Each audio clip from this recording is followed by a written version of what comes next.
Universidad de Panamá, Centro Regional de Colón. Geografía de Panamá, Magíster José Ángel Martínez Flores.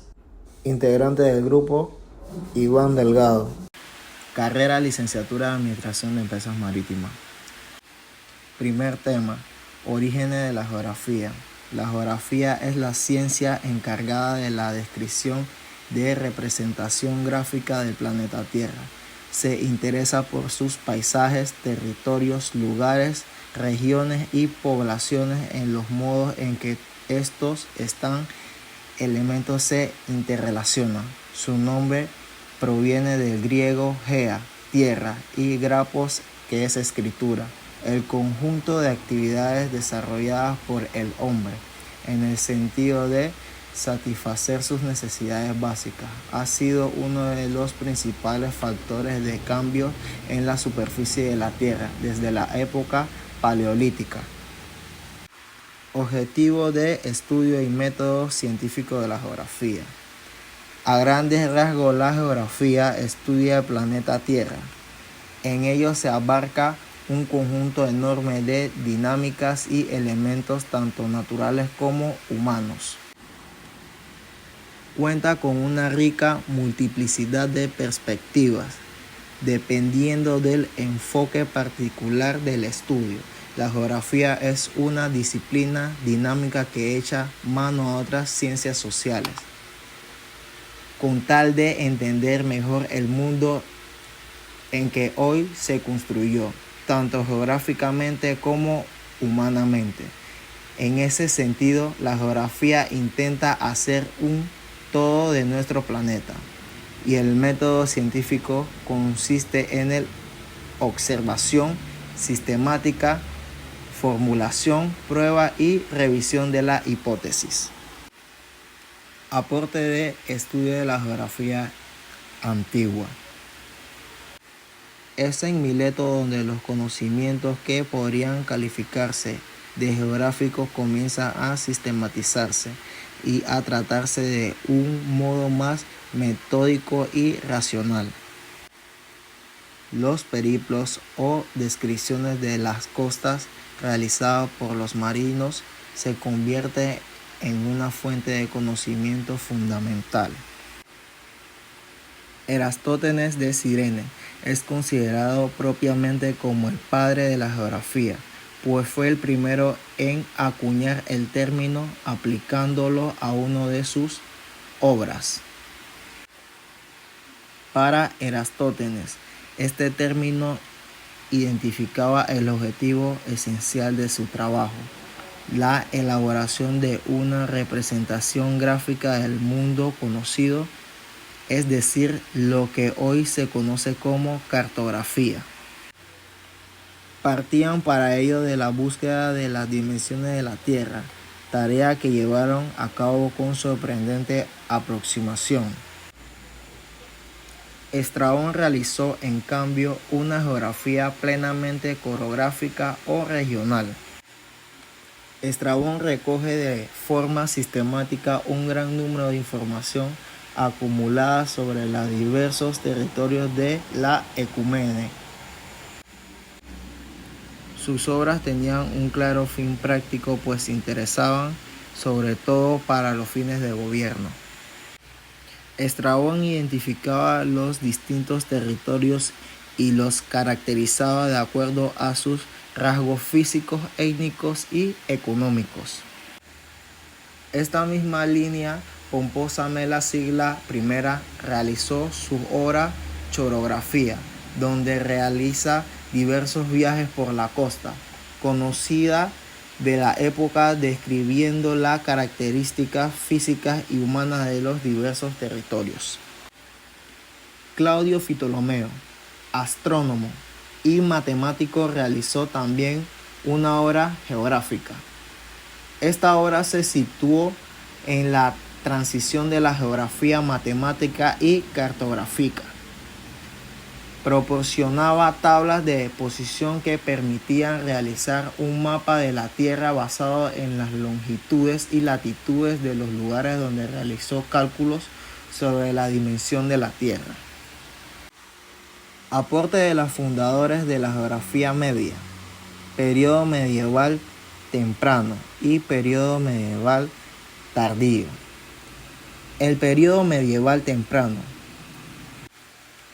El Vishuddha-Mottara Purana, compilado entre el 300 y el 350, contiene 6 capítulos sobre la geografía física humana. Los atributos de ubicación de los pueblos y lugares y las diversas estaciones son los temas de este capítulo. El Brihad Samhita de Varahamihara dio un tratamiento completo de los movimientos de los planetas, de la lluvia, las nubes y la formación del agua. El astrónomo y matemático Aryabhata dio una estimación precisa de la circunferencia de la Tierra en su tratado Aryabhatiya. Aryabhata calculó con precisión la circunferencia de la Tierra con 24.835 millas, que es solo un 0,2% más pequeño que el valor actual de 24.902 millas. Y el periodo medieval tardío, las crónicas mongolas de la Tuzuk-Yenhamiri, contiene narrativas geográficas detalladas. Estas se basaron en las obras geográficas anteriores de la India medieval y en particular en el trabajo de Amber-Runi. Aporte de los fundadores de la geografía moderna. A partir de 1406, Jacobo de Angelo completó la traducción latina de la geografía de Ptolomeo, a partir de una copia obtenida en Bizancio. Los escritos de Ptolomeo y sus sucesores islámicos proporcionaron un plan sistemático para organizar y representar la información geográfica. En 1410, el cardenal Piero de Agí escribió el Imago Mundial, que se imprimió en 1478. Cristóbal Colón tenía una copia. En 1475, las tablas ptolomeicas de coordenadas estaban disponibles y permitían la construcción de mapas.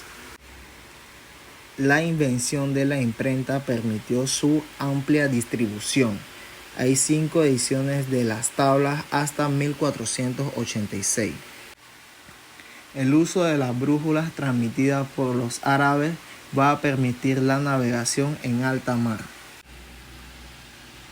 Con la estación del curso y de la distancia entre 2 puntos con el uso de la corredera, será posible trazar a partir del siglo XIII un nuevo tipo de cartas para ayudar la navegación de los portulanos. Destacará la escuela cartógrafa mallorquina, donde hubo varios cartógrafos judíos. Los portugueses buscaron llegar a India y China mediante la organización de viajes de circunnavegación de África liderados por Vasco de Gama. Los españoles, gracias a Cristóbal Colón, buscaban llegar a China por la ruta occidental cruzando el Océano Atlántico, cuya longitud habían subestimado. Magallanes propuso dar la vuelta al mundo por Sudamérica y descubrió el Océano Pacífico. Jacques Cartier realizó su primer viaje a Canadá en 1534 y Francisco Xavier inició la evangelización de Japón. En el siglo XV y en el siglo XVI, las grandes expediciones marítimas aumentaron enormemente en el conocimiento del planeta. Esas expediciones estuvieron acompañadas de una escrupulosa actividad de observación astronómica y geográfica. El conocimiento escrupulosa actividad de observación astronómica cartográfica aumentó tanto por la cantidad de nuevos conocimientos aportados por la exploración con la amplia difusión de conocimientos gracias a la imprenta como por los nuevos métodos de sólidos fundamentos teóricos a proyección de mercados del siglo XVI. La cartografía. La cartografía terrestre también progresará bajo la presión de los cambios de la sociedad. La transición de la sociedad feudal a la sociedad moderna, con el desarrollo del derecho romano y el derecho de la propiedad de la tierra requerida, la medición de la tierra y el derecho del catastro. La afirmación de los poderes de los soberanos europeos los llevarán a querer medir sus dominios.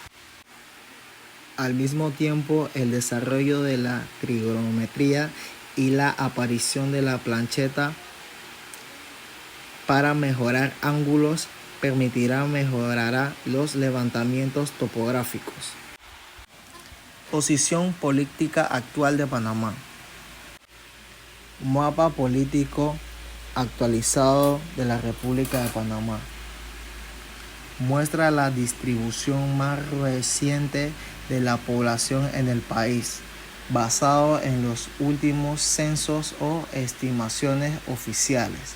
Indica cuántas personas viven en cada área, distinguiendo entre área urbana y área rural, y puede incluir detalles sobre la densidad poblacional u otras estadísticas demográficas. Está dispuesto en sentido oeste, este y límite al norte con el Mar Caribe, al sur con el Océano Pacífico, al este con Colombia y al oeste con Costa Rica. Las comarcas indígenas en la actualidad y la ley por la cual se crean. Panamá cuenta con 3 comarcas indígenas de nivel provincial y varias comarcas a nivel distrital, creada para reconocer la autonomía y los derechos de los pueblos indígenas.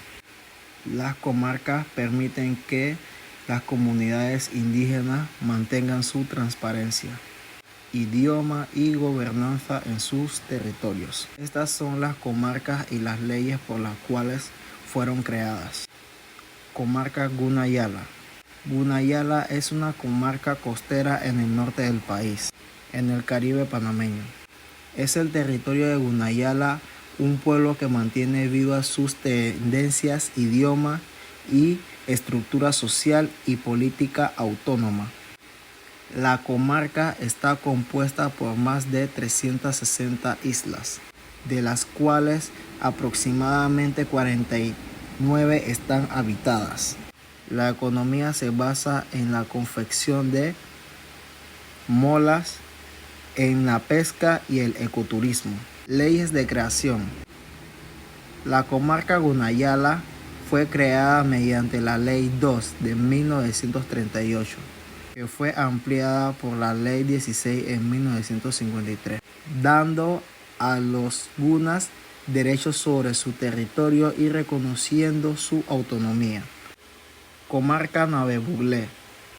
Es la comarca más grande de Panamá, ubicada en el oeste del país y abarca área de la provincia de Bocas del Toro, Chiriquí y Veraguas. La comarca alberga a los pueblos Nave y Buglé, quienes han mantenido su idioma y costumbre a pesar de enfrentar desafíos como el acceso limitado de servicios de salud, educación y desarrollo económico.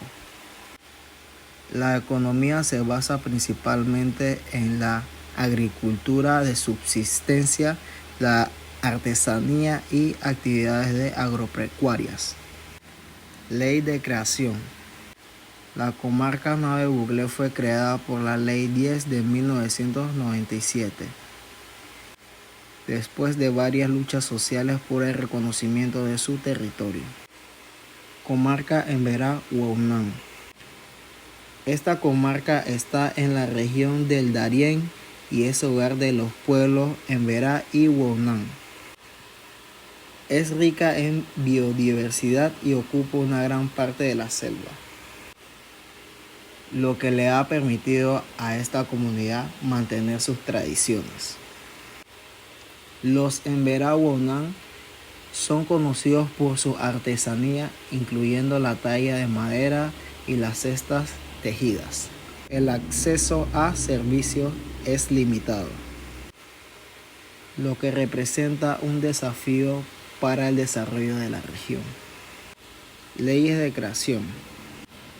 Fue creada mediante la Ley 22 de 1983 y formaliza los derechos de la comunidad Emberá y Huaunán sobre su territorio. Definición de los conceptos Estado, Nación y Gobierno.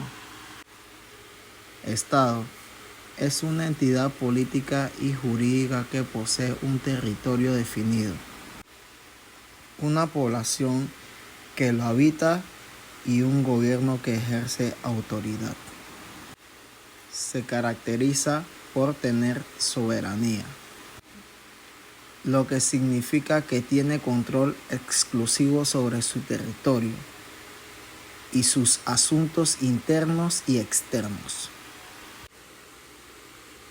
Nación es un concepto cultural y social que se refiere a un grupo de personas que comparten una identidad común, generalmente basada en la lengua, la cultura, la historia y los valores.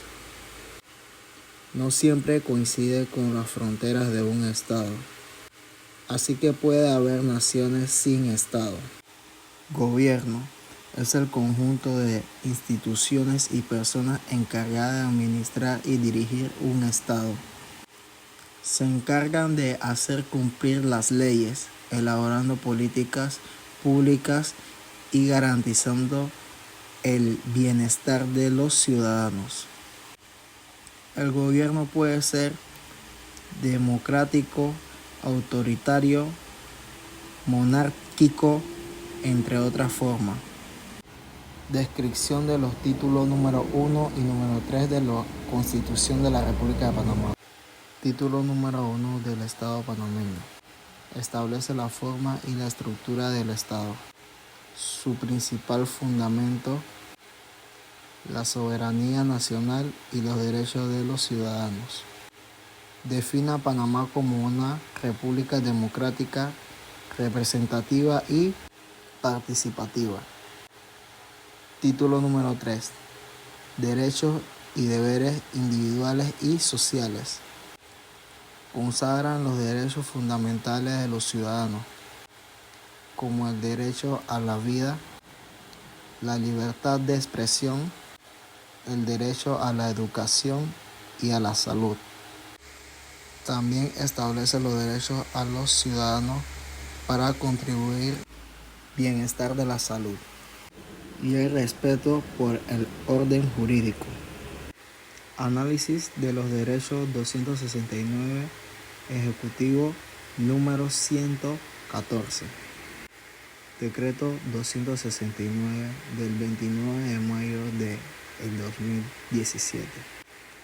Regula el procedimiento de visa de trabajo para los extranjeros, creando un marco legal que facilita la contratación de mano de obra extranjera en Panamá.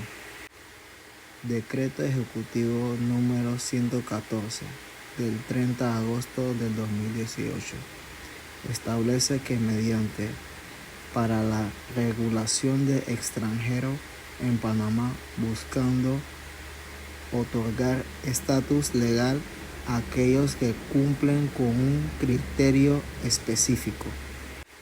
Ambos decretos refieren una intención del gobierno panameño de gestionar de manera más eficiente la migración y el trabajo extranjero, brindando oportunidades tanto para los inmigrantes como para el desarrollo económico del país.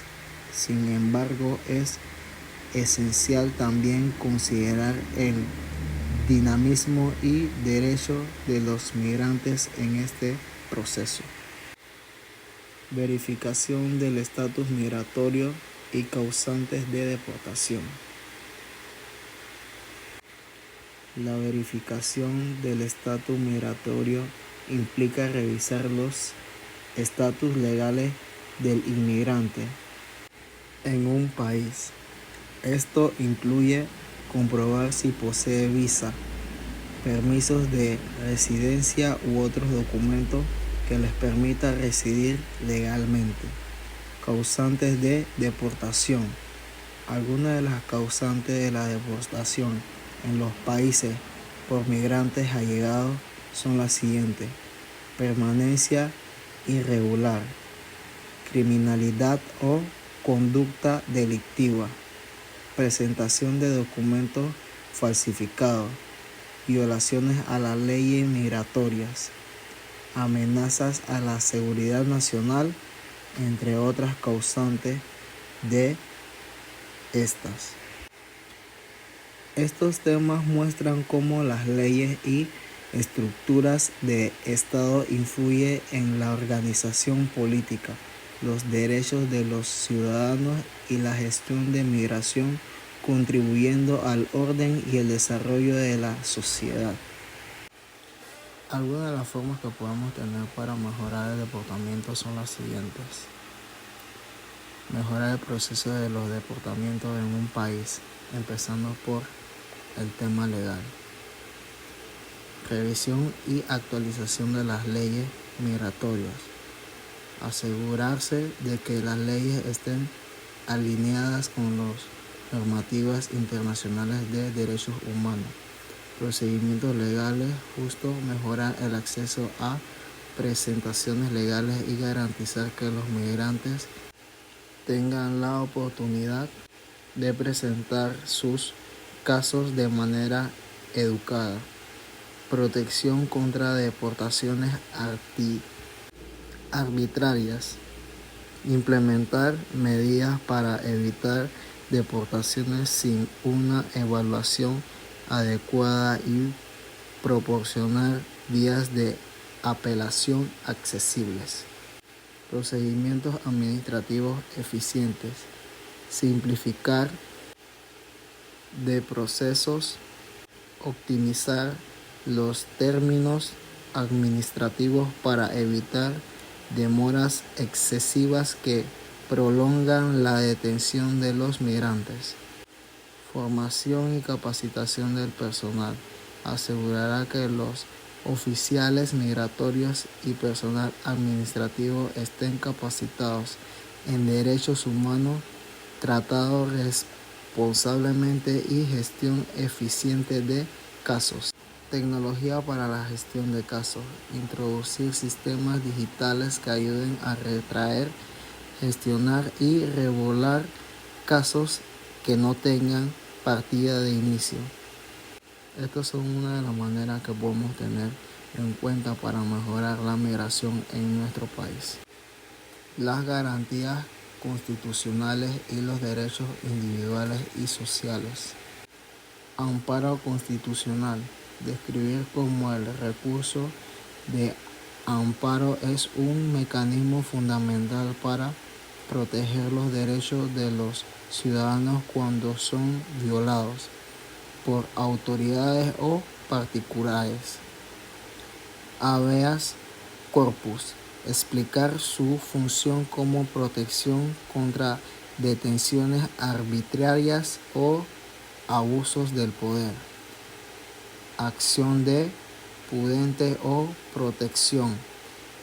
En algún sistema, este mecanismo garantiza la protección inmediata de los derechos fundamentales amenazados. Defensoría del Pueblo y otros órganos del control. Discutir el papel de los institucionales que velean por el cumplimiento de las garantías constitucionales. Desafíos y oportunidades en la protección de los derechos. Dificultades en la implementación. Analizar los obstáculos comunes como la falta de recursos, corrupción o sistemas judiciales sobrecargados. Nuevos desafíos en derechos digitales. Hablar sobre la protección de los derechos en la era tecnológica, incluyendo la privacidad en línea y el acceso a Internet como derecho. El rol de la sociedad civil. Discutir la importancia de las organizaciones no gubernamentales y la ciudadanía activa en la defensa y promoción de los derechos. Importancia de la garantía constitucional. Destacar cómo proteger tanto a los individuos como a grupos sociales, creando un marco para una convivencia justa y armónica. La necesidad de un Estado vigilante y ciudadanos activos. Subrayar que la protección de los derechos depende no solo del marco legal, sino también conciencia y acciones de la sociedad civil. Perspectivas futuras. Comentar sobre cómo los derechos y garantías deben adaptarse a nuevos desafíos, como los tecnológicos y climáticos, para seguir siendo relevantes. Función de los ministerios institucionales, gubernamentales y oficinas públicas de la República de Panamá. Los ministerios en Panamá son las principales entidades del Ejecutivo encargados de áreas específicas de la administración pública. Cada ministerio tiene un ministro que dirige los políticos sectoriales. Ministerio de la Presidencia. Coordinar las políticas generales del gobierno y facilitar la comunicación entre las diferentes entidades del Estado. Actúa como un enlace entre el procedimiento y las demás instituciones. Ministro del Gobierno. Dirigir y supervisar la política interior y la administración pública. Gestiona temas de gobiernos, seguridad, ciudadanía y descentralizaciones. Ministerio de la Economía y Finanza.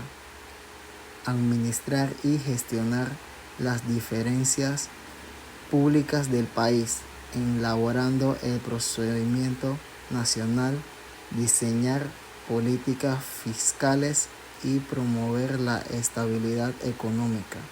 Ministerio de Educación. Regula y supervisa el sistema educativo.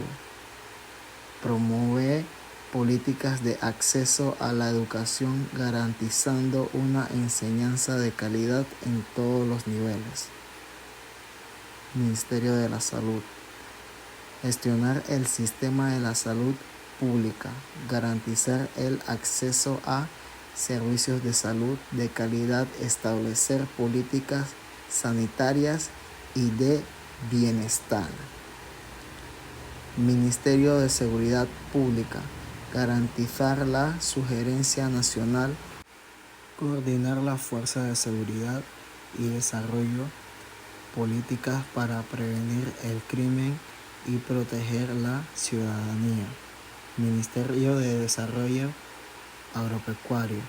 Desarrolla políticas para la promoción de la agricultura y ganadería, apoya a los productores y promueve la seguridad alimenticia. Ministerio de Obras Públicas. Planifica diseños y construye infraestructuras viales y públicas. garantizando el mantenimiento de los muchos monumentos, carreteras y vías de comunicación. ¿Cuáles son las instituciones gubernamentales autónomas y semiautónomas? Estas instituciones tienen cierta autonomía para ejecutivas, pero están vinculadas al gobierno central. Una de ellas es la Caja de Seguro Social, el Canal de Panamá, Autoridad Nacional de Aduanas, Autoridad de Turismo de Panamá, Institución Nacional de Cultura, Autoridad Tránsito y Transporte Terrestre.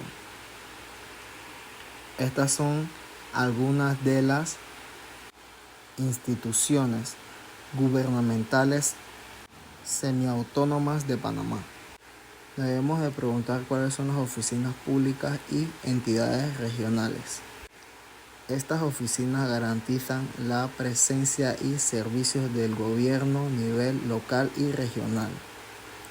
Una de ellas es gobernaciones provinciales, municipalidades, registros públicos, oficinas migratorias y naturalización, entre otras.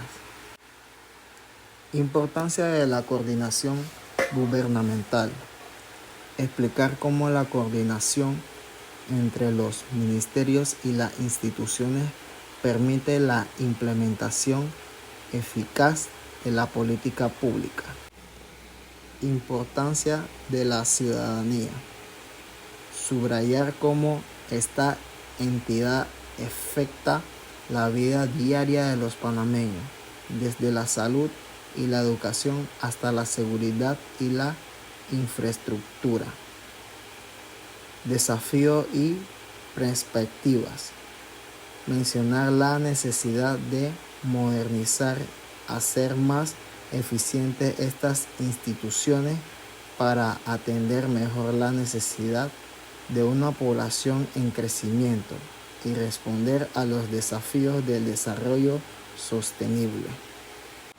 De seguro nos tenemos que preguntar cómo podemos mejorar los aspectos de las instituciones del gobierno.